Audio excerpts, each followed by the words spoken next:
लय भारी चालू नुसतं ब्रँडवर ब्रँड ऐकलं एक सोडून 4 तर कापसाचे पोहे आहेत कानात. कापसाचे पोहे निघायला लागले पण आधी काय ऐकना नाद म्हणतात त्याला ना.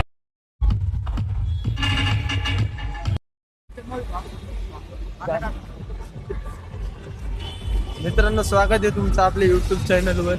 आज आम्ही सांगलीतल्या गणपती विसर्जनचं शूट करणार आहे. तर बघूया कसं काय विसर्जनाचं कसं काय नियोजन आहे. चालतंय, मग भेटू.